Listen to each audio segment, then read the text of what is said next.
नमस्कार. आज आपण गोन्साल्विस परिवारासोबत या ठिकाणी आहोत. त्यांच्या बंगल्यावर कारवाई सुरू आहे. आपण नेमकं काय प्रकरण आहे त्यांच्याकडून जाणून घेऊया. मॅडम, तुमचं नाव? माझं नाव रुमेल्ला संकेत गोन्साल्विस. नेमकं मॅडम आज कारवाई सुरू आहे, काय प्रकरण आहे?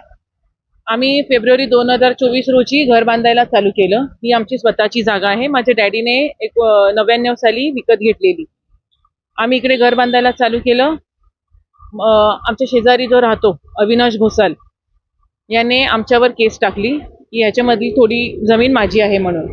वसई कोर्टामध्ये त्याने आधी सिव्हिलमध्ये टाकलेली, मग तिकडे आम्हाला स्टे लागलं.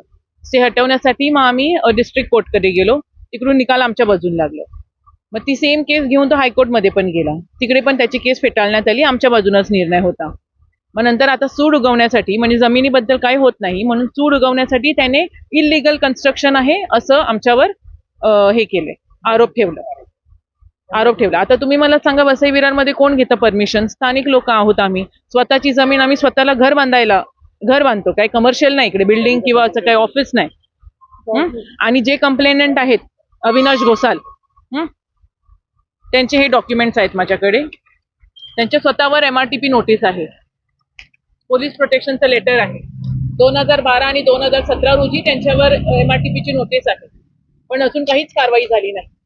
माझ्यावर MRTP लागली, माझ्यावर कारवाई झाली.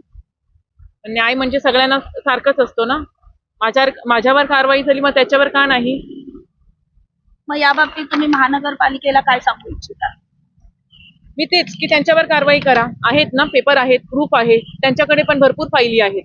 महानगरपालिकेमध्ये भरपूर फायली आहेत या माणसाच्या. हा एक समाजाला कीटक आहे. प्लीज तुम्ही त्याच्यावर पण कारवाई करा. आणि ज्या जमिनीचा म्हणजे त्यांच्याकडे तुमची जागा निघत होती असं त्यांचं जे म्हणणं होतं, ते वास्तविक खरं आहे का? नाही, कोर्टाने सिद्ध केलंय ना. ते हरले ना कोर्टामध्ये. जमिनीविषयी जो बाब होता तो हरले कोर्टामध्ये. म्हणून सूड उगवण्यासाठी त्यांनी इलिगल कन्स्ट्रक्शन म्हणून आमच्यावर आरोप केला. स्वतःचं घर पण इलिगल आहे, त्याच्यावर पण MRTP नोटीस आहे.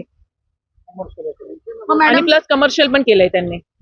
तुम्ही मग आता MRTP अंतर्गत तर त्यांना नोटीस बजावण्यात आलेली आहे, मग तुम्ही पुढे कारवाईसाठी प्रयत्न केले की नाही?